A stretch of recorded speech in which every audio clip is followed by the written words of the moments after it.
Hey folks, it's Tom, your Frugal Prepper. It's like the fourth time I've recorded this video. And I just want to make sure that I don't discredit the great work that Jim Kennard and LDS Prepper have done to promote the Mittleider method of gardening. If it hadn't been for Jim Kennard picking up the torch and carrying it on, I have no doubt that the Mittleider method of gardening would be kind of a dead thing today, right?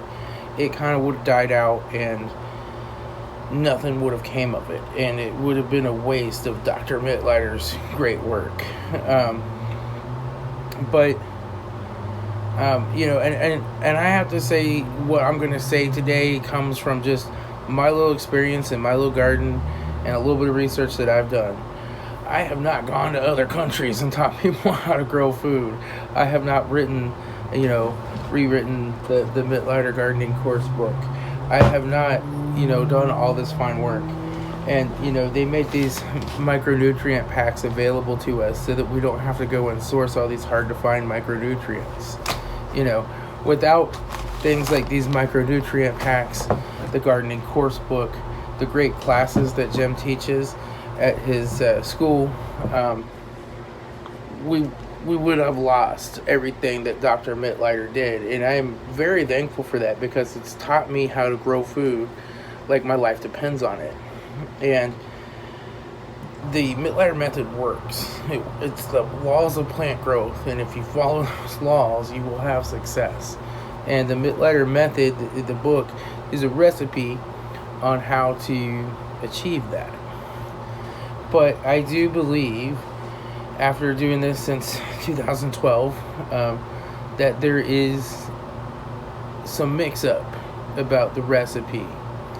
And, I get accused when I post pictures on the Facebook group of, well, I'm not really following the Mittleider method because I'm not following the recipe. And, it's just like a recipe. And it's just like a recipe for chocolate chip cookies. And if you change the ingredients, you won't have the same chocolate chip cookie. You might like it, but it won't be the same, And, okay. But the problem is that Dr. Mittleider in his original books had a much different recipe for his nutrition. Now, they've changed that recipe, and one of the reasons they've changed it is because a lot of the things that he used are very hard to source. So they put the micronutrients in these micronutrient packs. We add the NPK. I use 12, 12, 12. Ideally, you want at least a 13, 13, 13 to 16, 16, 16. I can get the 12, 12, 12 from my local Menards. It seems to work great in my garden. In fact, it seems to work better than the 15, 15, 15 or 16, 16, 16 I tried does, so I stick with the 12, 12, 12. And I don't feed any extra or anything. I just put it down in the amounts that the book says. And so, if you're not familiar, there's 13 elements, and they are nitrogen, phosphorus, and potassium are your big ones. Then your next three are your calcium, magnesium, and boron, and then like your micros are your iron, your molybdenum,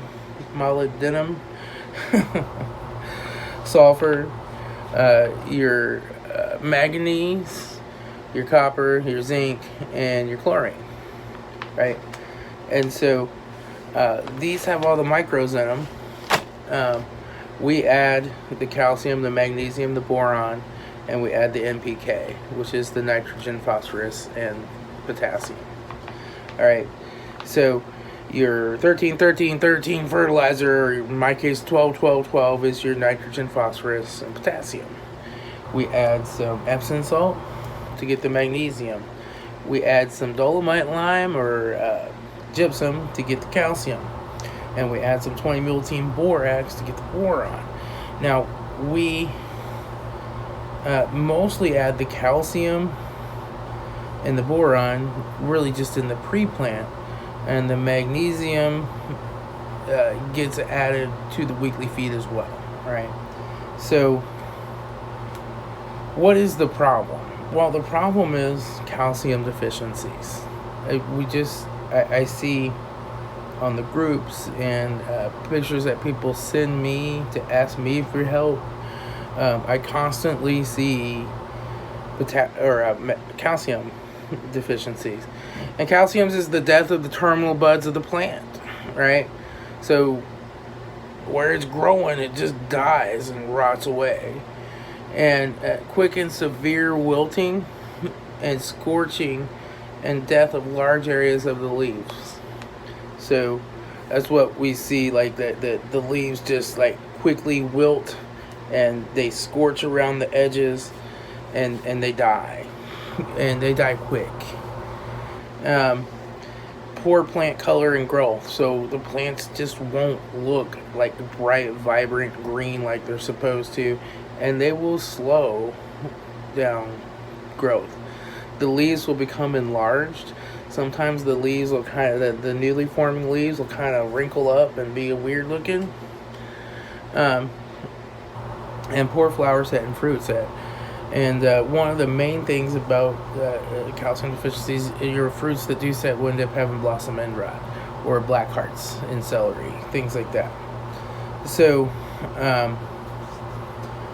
why is that? Because what we're doing is we're mixing up our PrePlant, which is 20 pounds of dolomite lime in my case, because I get over a certain amount of rain. Under a certain amount of rainfall per year, you're supposed to use gypsum, right? I tried agricultural lime, I've tried hydrolyzed lime, I've tried them all. But I always have calcium deficiencies. In fact, last year it got so bad, right? The first year I planted here, gangbusters. Second year, a little less gangbusters. Third year, not so great, right? Fourth year, and by the fifth year, which was last year in this location, nothing. Just everything was dying from severe calcium deficiencies. And I couldn't figure out why. I was adding extra PrePlant, which is 20 pounds of dolomite lime, a pound of Epsom salt, and 4 ounces of borax. I was adding extra PrePlant. I was trying to add agricultural lime, dolomite lime. I even got a bag of gypsum and tried adding that. It just didn't make a difference. Didn't make a difference. The plants were still dying, and I knew from looking at the garden doctor books that I had a calcium deficiency, and I couldn't figure out why. And I see this a lot in gardens where they're using the sand and sawdust mixture. Some of those gardens do really well, but I think those gardens have a good high calcium content in the soil underneath of them, and the roots get down to that.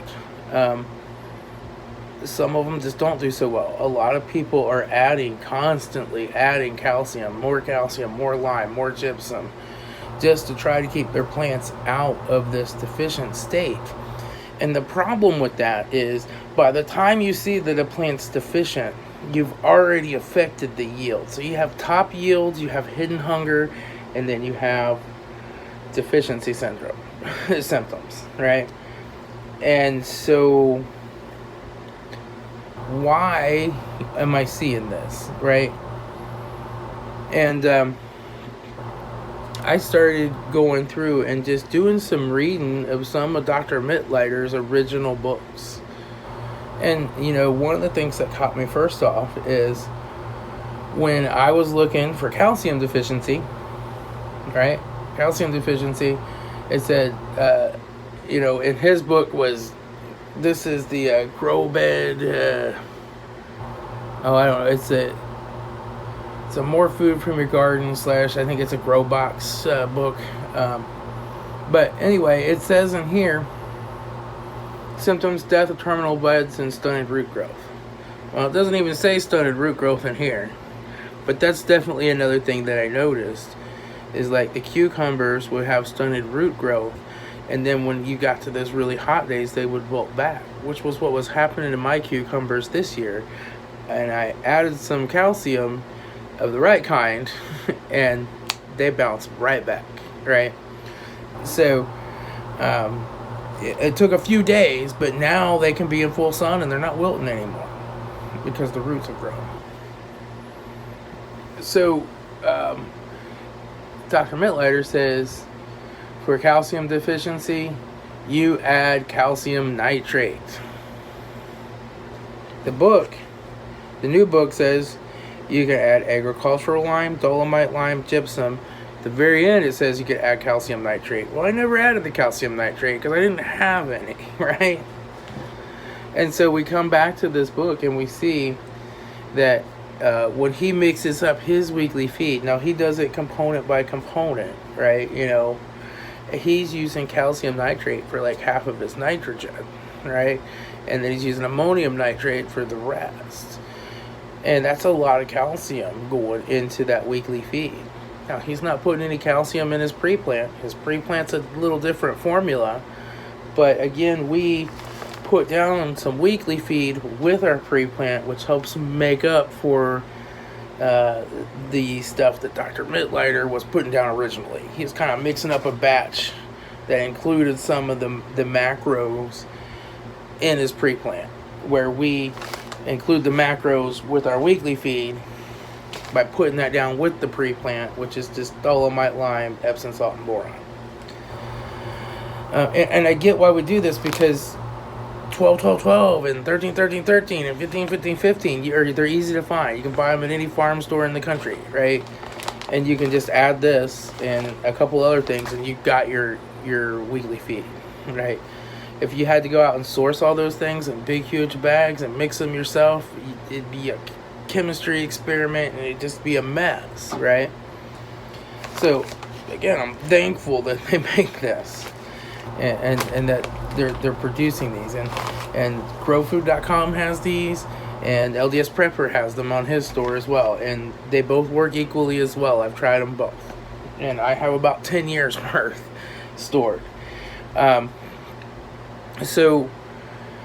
But what we find is that Dr. Mittleider, in many of his older books, used calcium nitrate quite a bit in mixing up his weekly feed. So his PrePlant didn't put it in there, but when you transplant seedlings into the garden, you know, a week later, you're following up with some weekly feed. And guess what you got in your weekly feed? You got calcium nitrate. So I think maybe there's been a little change in the recipe that's not quite doing the job.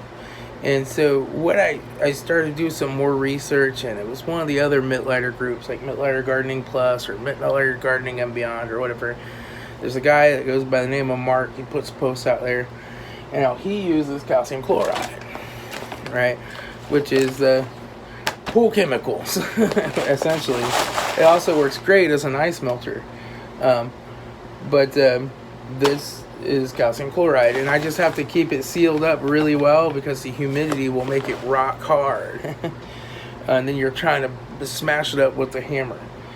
It melts as soon as the water hits it. It dissolves. It goes into the soil, and it seems to work. But it's putting chlorine in there, and chlorine is an essential nutrient, but it is the tiniest amount of micronutrient that you need.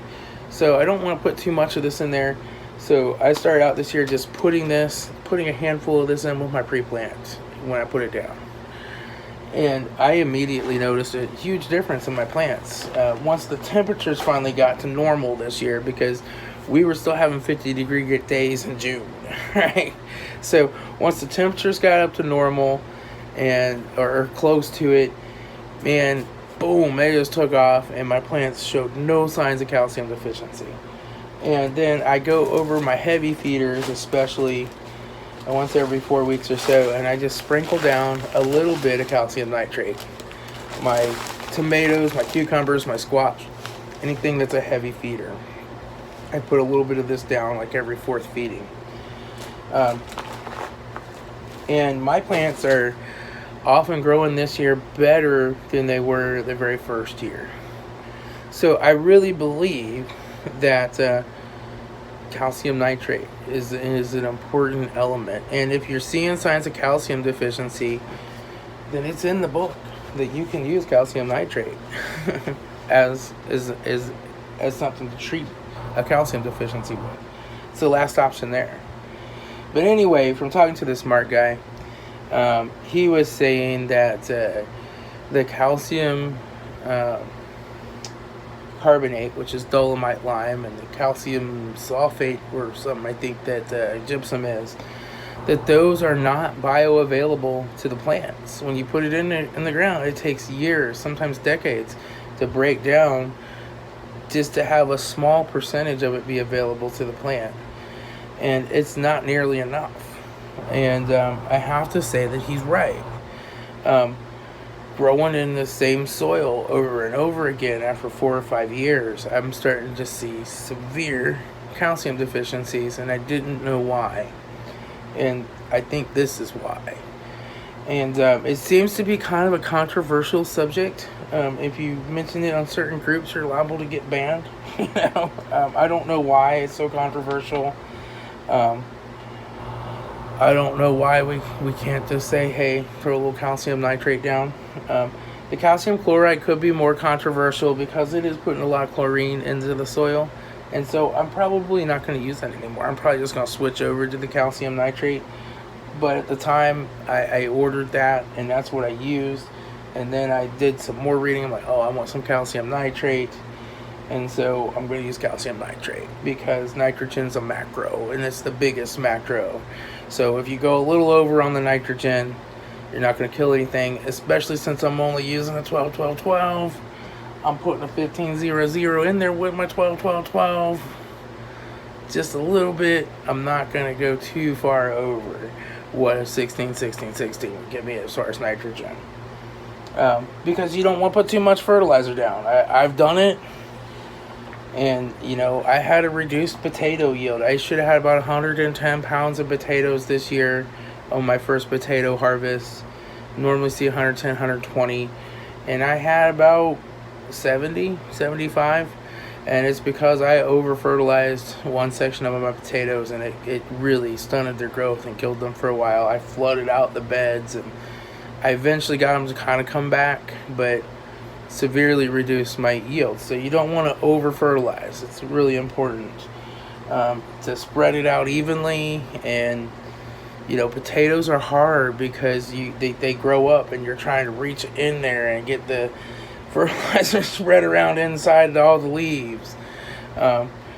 You're better off to under-fertilize than over-fertilize any day of the week, especially if you're growing in real soil. So that's what I think. And as far as everybody else saying I'm not following the recipe based off of my pictures, I just like to say that steaks, according to page 37, 30 something, let me see. According to page 37, oh yeah, there it is, using steaks, right? Steaks are an acceptable way to grow vertically in Mittleider. Not as good as a T-frame, but for growing determinate tomatoes, you want to stake those, tie them back, and don't prune the suckers. I'm growing determinate and semi-determinate. I'm not pruning the suckers on my semi-determinates either because it'll reduce my yield.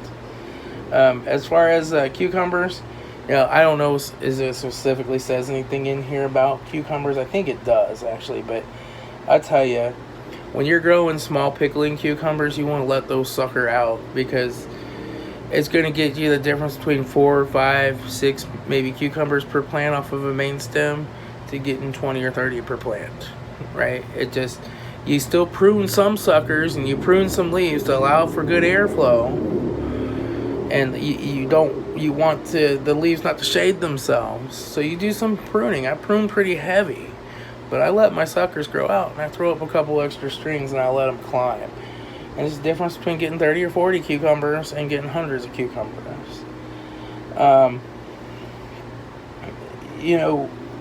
Certain types of plants are slightly different than other types of plants, right? Certain varieties of plants, right? I grow my pole beans up a fence. I just do. It works for me, and it's easy, and it's always worked. But I've grown them up strings, and they grow great up strings too. It's a whole lot more work to put up and pull down all those strings, though. But I probably will grow them up strings. I just haven't had a chance to build T-frames on my little 10-foot bed. It's facing the wrong direction for the sun. I think that 10-foot little single bed's coming out this year, and I'm going to go down the front with another 20-foot by single row bed. But it is what it is. But I leave grass in between my beds. You're not supposed to. It breeds pests and disease. I can tell you that when my plants are healthy, when they're getting the calcium they need, pests aren't a problem, right? When they're actually getting everything, pests just have never been a problem for me. And really, disease hasn't. Sometimes when it's really hot in the middle of summer, I get a little white powdery mildew. But guess what? One year I tilled up all the grass and I had just dirt there. I still got white powdery mildew. It doesn't make that much difference as long as you keep it cut really short and you trim it back and you keep it neat. I don't see that as being that much of a problem. But yeah, if you can do that, fine. I just don't like working in the mud and the muck and I like to sit down when I work on my garden. I don't want to sit in the mud after it's been raining for a day and I have to prune my plants. I'd much rather sit on grass. And so, maybe I'm not following the recipe, but I don't know. I grow food and I try to grow a lot of it, and I'm trying to get good at it. And right now I really have the method pretty much worked out. Now I'm just trying different varieties of plants. Like I tried provider green beans and top crop green beans. I figured the providers would be faster because they're a 50-day and the top crop's a 51-day. Well, the top crops are out there, they're this tall now after a week. And my providers haven't broke the soil yet. So I'm going to see which ones end up winning, which ones have the best yield, and which ones do the best for me, and then those are the ones I'm going to grow, right? And I'm always looking for a plant that gets to maturity faster and has a better yield, as well as a good tasting, product. Because that's going to be important. The shorter you have for a plant to get to its full yield, before you can pull it, harvest it, pull it, and plant something else. That's the difference between getting 2 harvests out of an area per year to getting 3. Or getting 1 instead of 2, right? And that's, you only have a limited amount of time between spring and fall to grow and produce and preserve to get through the winter, right? And I can't grow all year long in Ohio. So my goal is to grow, preserve, produce, and stretch out my food storage, right? Because I have tried to keep years worth of food on hand, and it just becomes unmanageable, and the stuff's expiring and going bad and you can't find it. So I've dialed that back to 6 months to a year's worth now, and my goal is to be able to garden to stretch that out if I can. We'll just see. It depends on what type of situation it is, right? But I imagine it'll be something like a job loss, an injury, and I can't work, something like that. So that's why it's important to teach my sons how to garden, right? Because they might have to come over and help, right?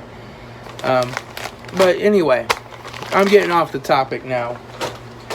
But I really think that the calcium thing is something to consider if you're, especially if you're growing in sand and sawdust and you are having problems with calcium deficiency and your plants just start dying and you don't know why.